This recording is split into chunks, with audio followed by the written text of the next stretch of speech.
All right, so this is going to be another movie review. This one's called The Gambler and the Lady, 1952. This is going to be another Lippert collaboration where they hire one U.S. actor, Dane Clark, and the rest of the actors are British.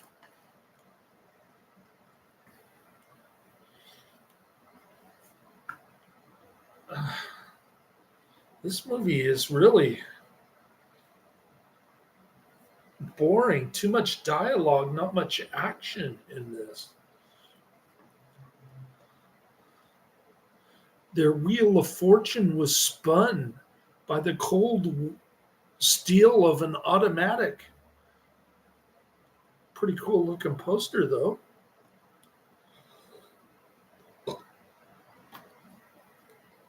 The Gambler and the Lady is a 1952 British second feature B crime film directed by Sam Newfield.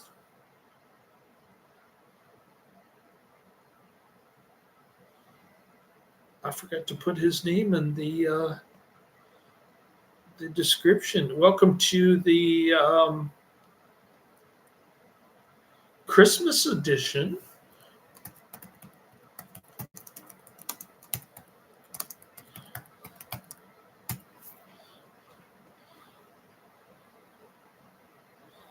I didn't even realize this is a Sam Newfield film. Now we're talking super low budget, super obscurity. I'd be interested to see how many ratings this one has on IMDb. My internet connection seems to be doing well, so let's see how far I can get before it cuts me off. This one stars Dane Clark, Kathleen, Byron, and Naomi Chance. A couple of really good-looking blondie British actresses. It was written by Newfield and produced by Hammer Films, filmed at Bray Studios. This was when Hammer was doing Noirs.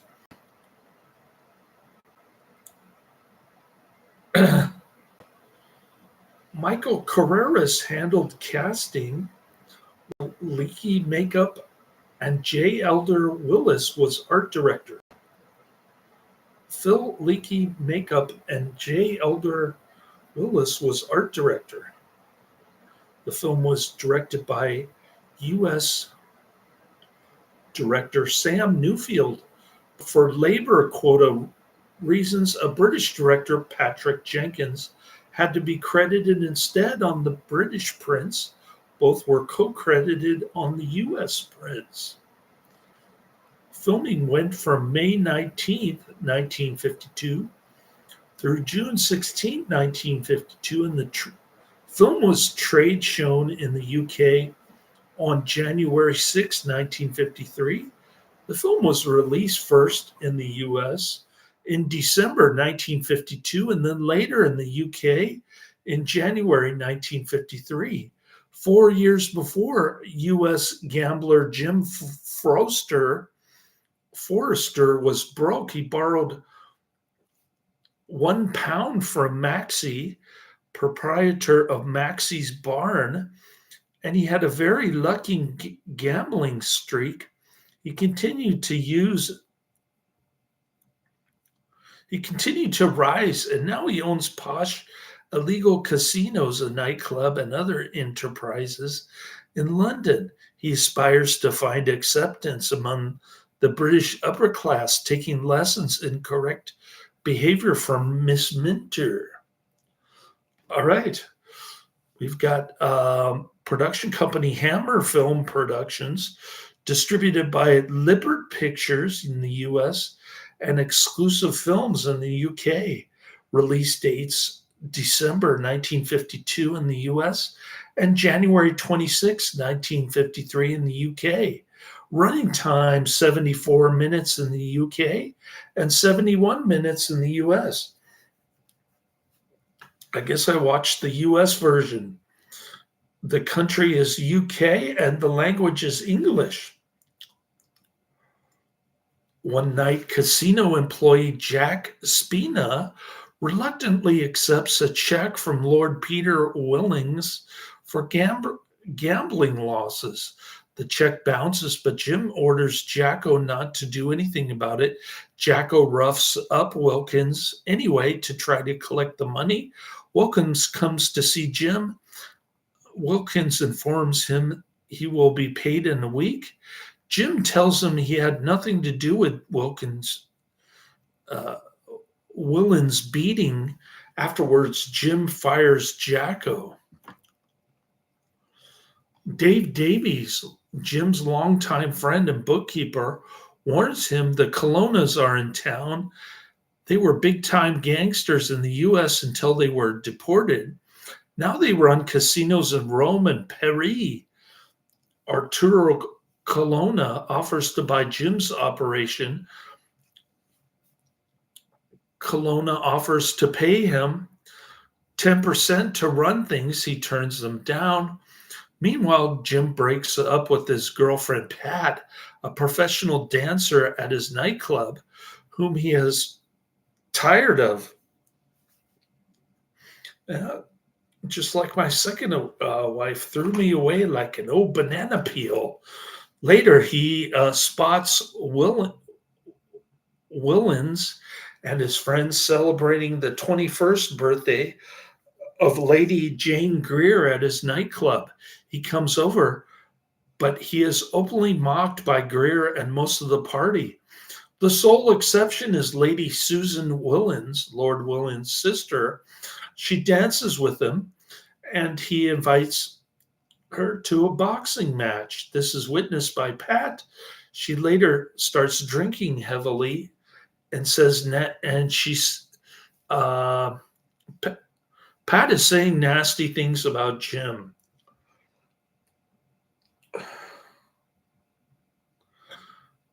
Hell is a woman scorned. Jim sees more of Susan. Susan initially considers Jim just a friend until a jealous Pat confronts her. Now she wants to marry the guy. After Jim turns down Colonna a second time, his nightclub and two of his casinos are wrecked, but he remains defiant.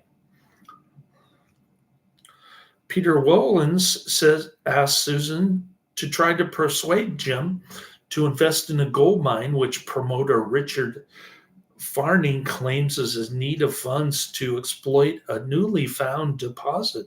Over the strenuous objections of Dave, Jim sells out to the Colonnas and Jim liquidates the rest of his assets. However, the gold mine is soon revealed to be a scam. Jim, who has avoided liquor because it unleashes his vicious temper, starts drinking heavily. Meanwhile, Jacko tips off the police to the gambling establishment. Then Jacko lies to Arturo Colonna. Jacko tells him Jim is responsible for the police raid. So Jacko is accusing Jim of being a snitch, a government snitch, but actually Jacko was the government snitch. He's being deceptive about it. When Angelo Colonna and a reluctant Jacko go to Jim's home, he is not there, but Dave is. Angelo unintentionally kills him. When Jim finds out, he seeks revenge. Pat follows him to the Colonnas. A shootout ensues, and Jacko and Angelo are both killed. Jim is shot in the arm, but Jim gets away and ends up in the street. Pat runs him down with her car.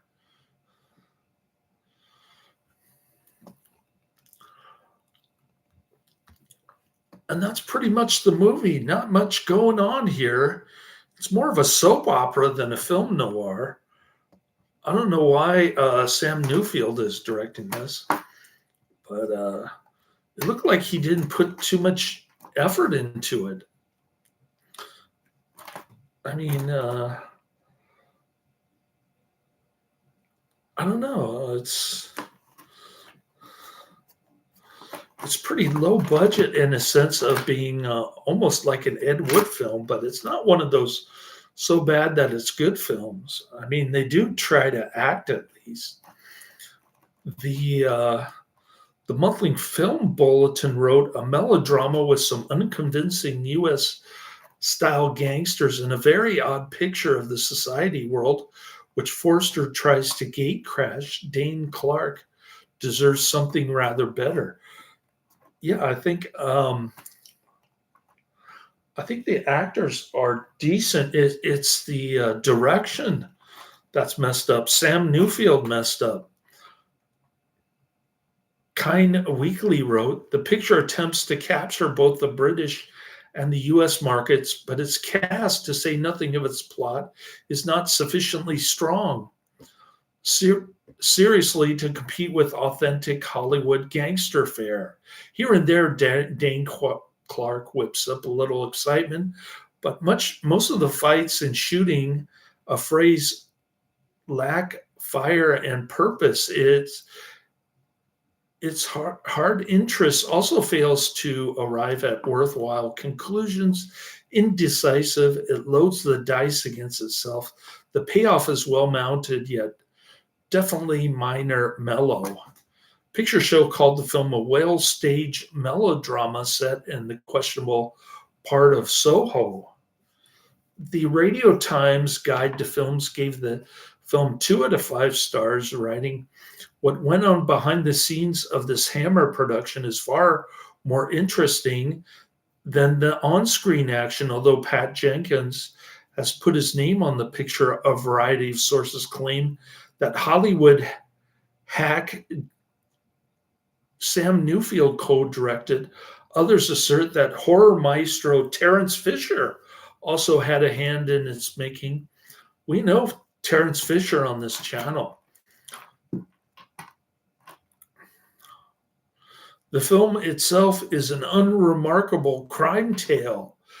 In British sound films, the studio years 1928 to 1959, David Quinlan rated the film as mediocre, writing unconvincingly set drama, typical Dane Clark gloom. Yeah, it's just about a loser guy from the expat guy from the US who apparently committed homicide, and he was able to escape as an expat to the UK. He makes a bunch of lucky gambling bets, and all of a sudden he has enough money to buy himself his own illegal gambling operation. And then he gets mixed up in some kind of gold mine scam. And he starts drinking and getting involved in some gangster warfare.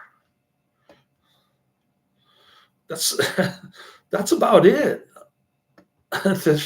There's not much going on in this, and I have no interest in the characters. The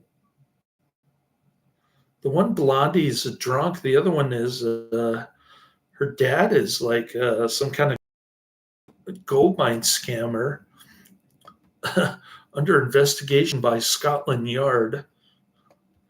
Here we go. The Gambler and the Lady, 1952, 1 hour, 12 minutes. That's the US version, obviously. It gets an okay 5.9 out of 10 on IMDb. Not too bad.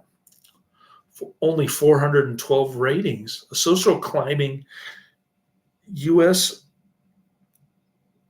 citizen with the business and illegal gambling falls in love with the blue blood, but gangsters and jealous ex-girlfriends stand in the way of happiness.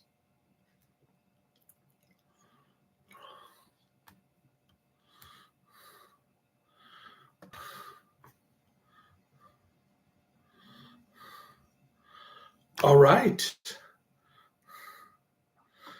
The Gambler and the Lady.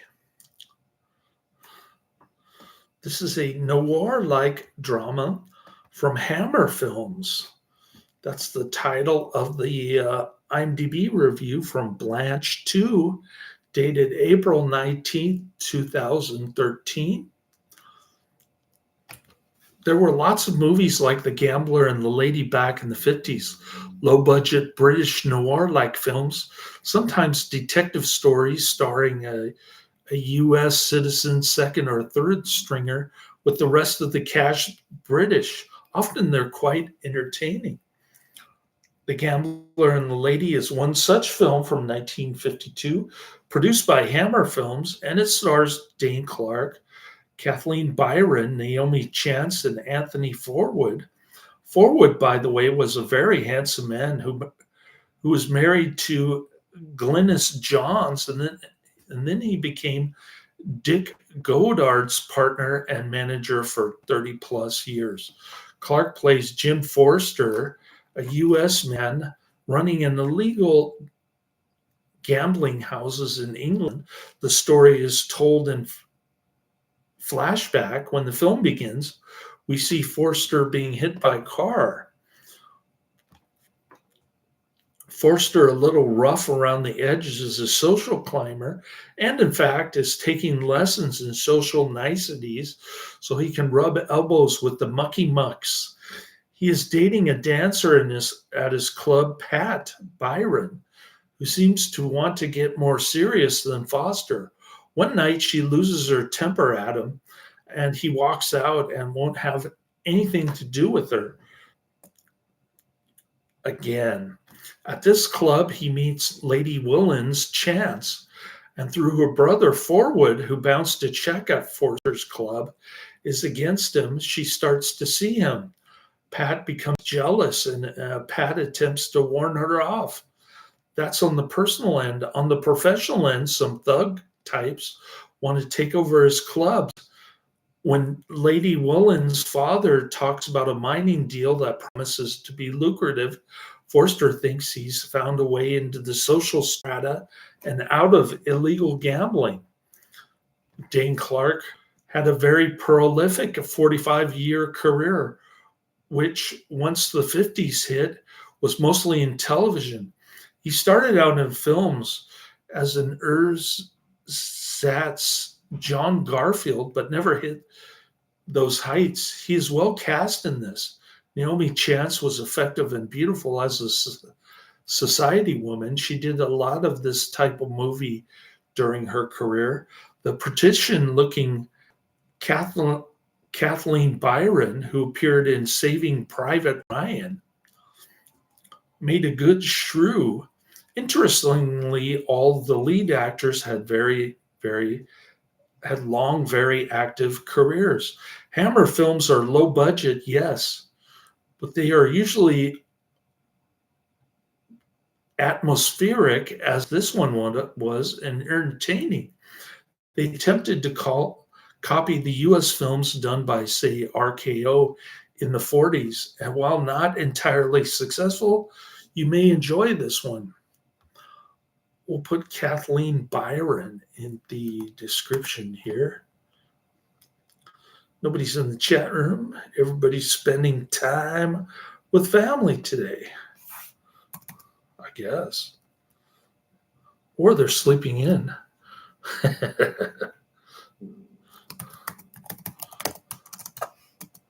Or in the case of Australia, they might be at work. It's kind of early here on a Thursday.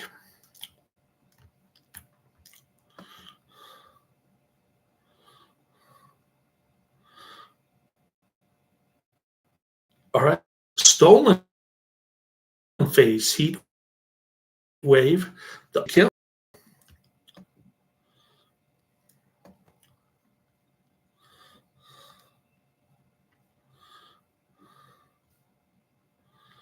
A greedy but successful professional gambler wants to join the British establishment when he falls in love with a blue-blooded lady.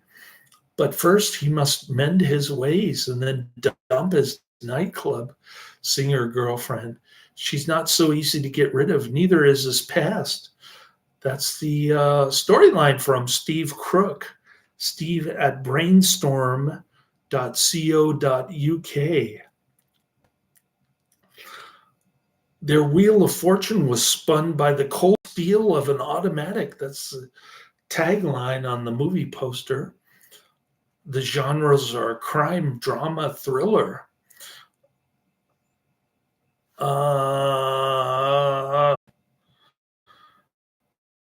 This is the first Hammer film of George Pastel. New scenes were added for the US release. This was spoofed in Night After Night, 1932.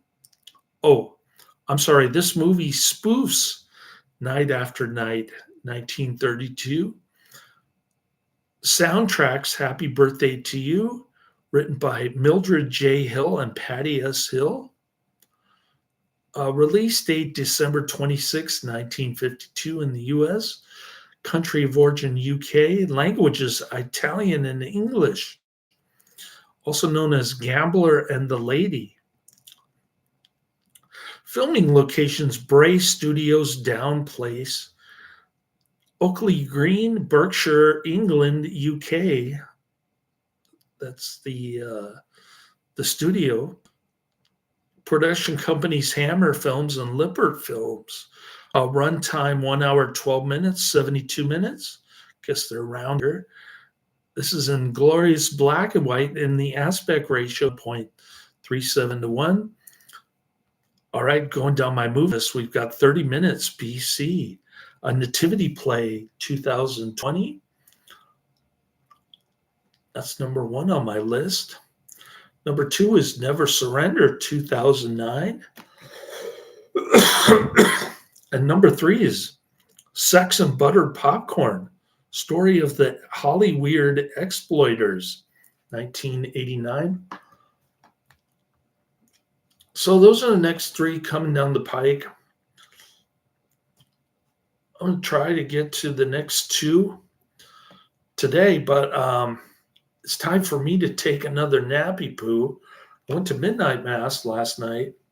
My least favorite pastor, Father Ilo, was conducting high mass. I thought it was going to be a solemn high mass, but it's just the usual Sunday fare. And I saw the 40 Days for Life lady. For some reason, she wanted to get there at 10 p.m.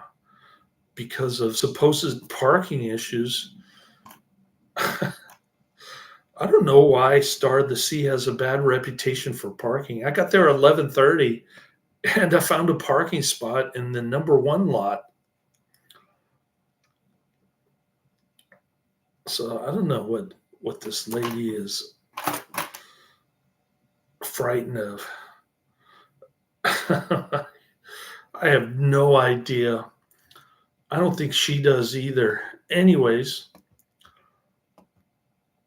so I get back here, start doing my my physical therapy, my CPAP machine I had to clean out. Did some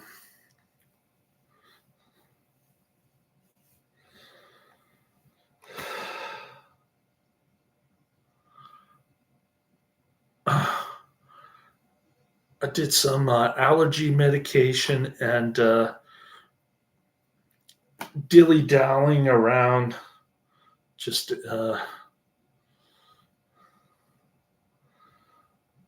kind of taking my sweet time about this. And before I know it, it's 4 a.m. So as expected, I got up a little early, 9:30. That's early for sleeping in, I guess. And I run to McDonald's, and I barely get there. 1 minute before their menu switches over, I get a huge bagel with steak and eggs, and it was dry. I think they put butter on it, and I mistook it for their mayonnaise sauce or whatever they use. So I asked for a new one, and that one was completely dry. It didn't have any butter on it. So I think I made a mistake there. Anyways, so I get back here, I start watching The Gambler and the lady, I start cooking my lunch. And I'm only about 40 minutes in, I think, at that point. So I wake up from my nap and now I'm ready. Um, anyways, not a good flick.